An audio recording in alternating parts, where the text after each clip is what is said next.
Hello, crypto boys and ghouls, and welcome back to the channel, Tales from the Cryptomancer, where we feature content on play-to-earn games on the blockchain, such as Splinterlands.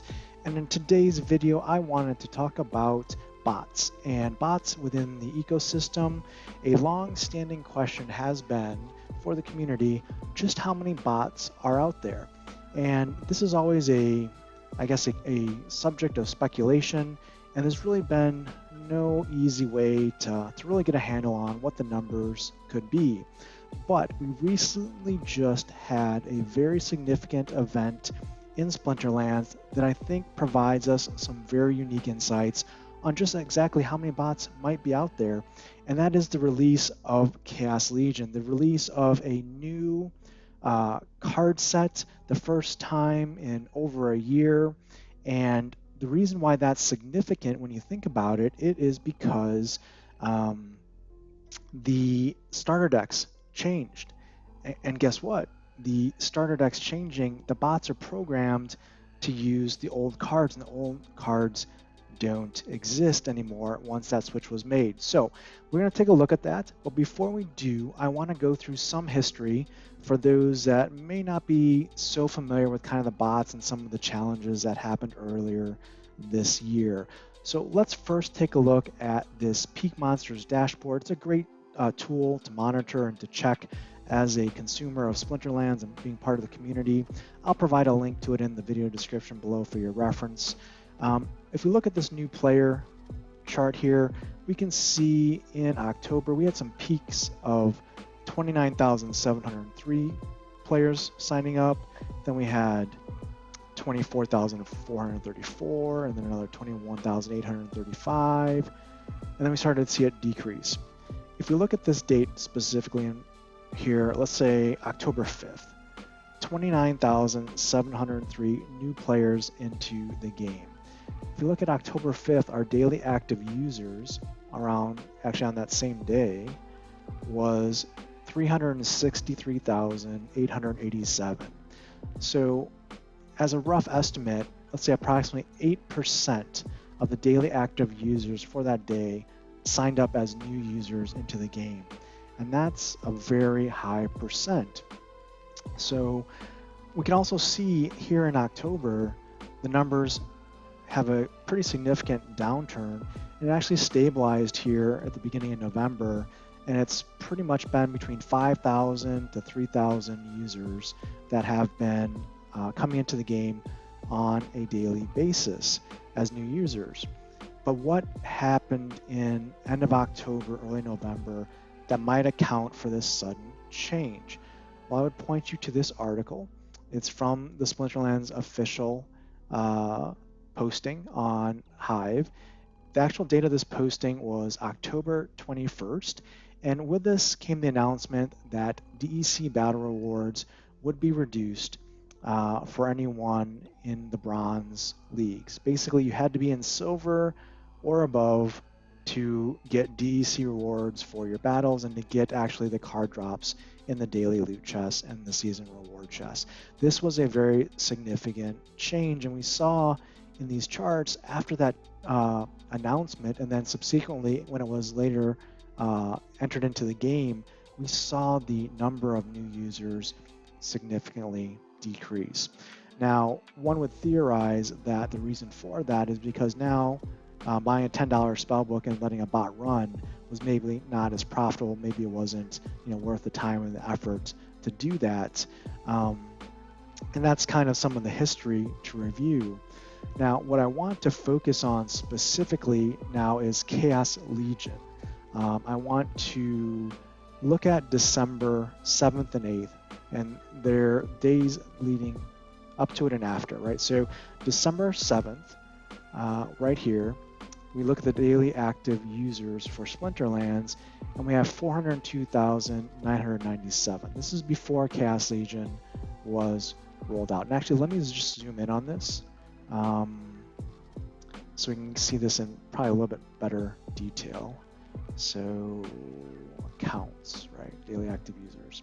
So we see in the 5th, December 5th, we have 413,000 users, 407,000 on the 6th, and 402 on the 7th. So a very consistent number of players.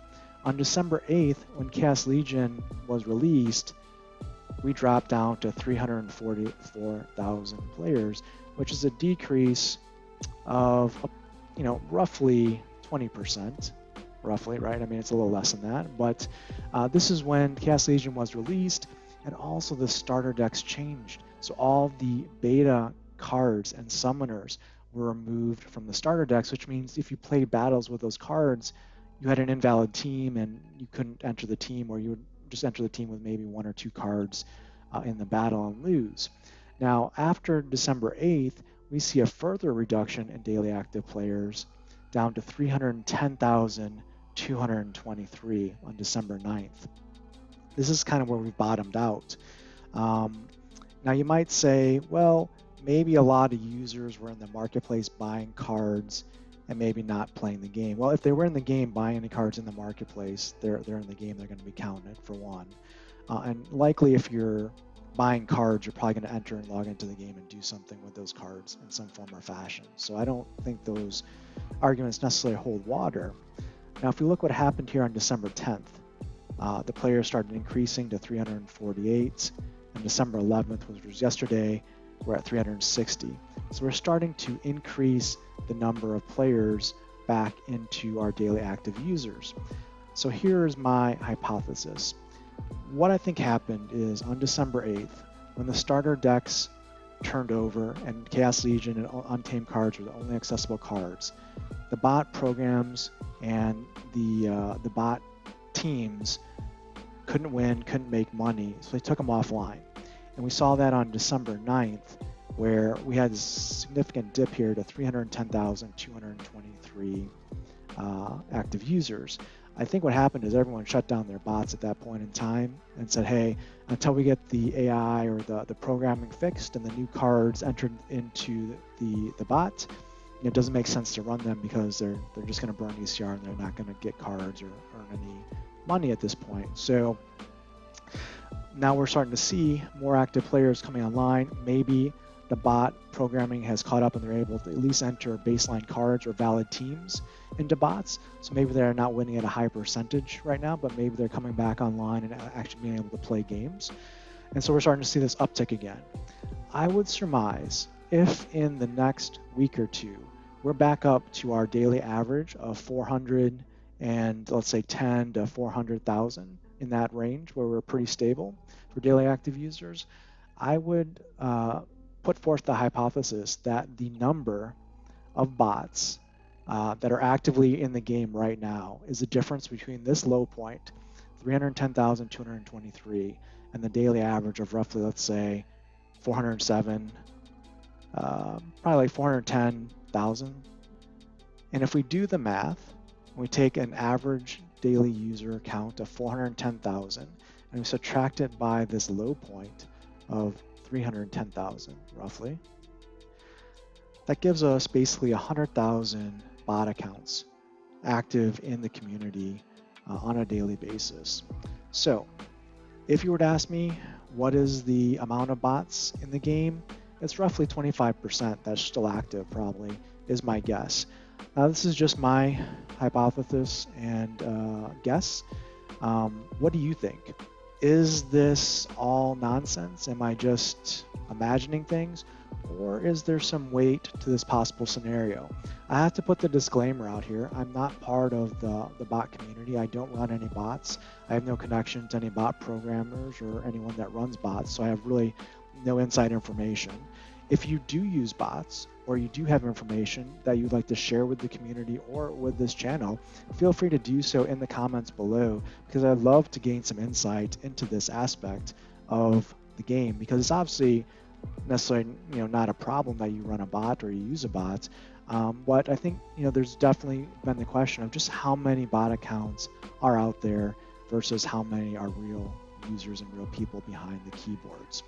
So if this has been informational, if it's been useful for you in your Splinterlands knowledge, smash that like button, subscribe to the channel for more timely content on Splinterlands and other play-to-earn games on the blockchain, and until next time, keep stacking those stats.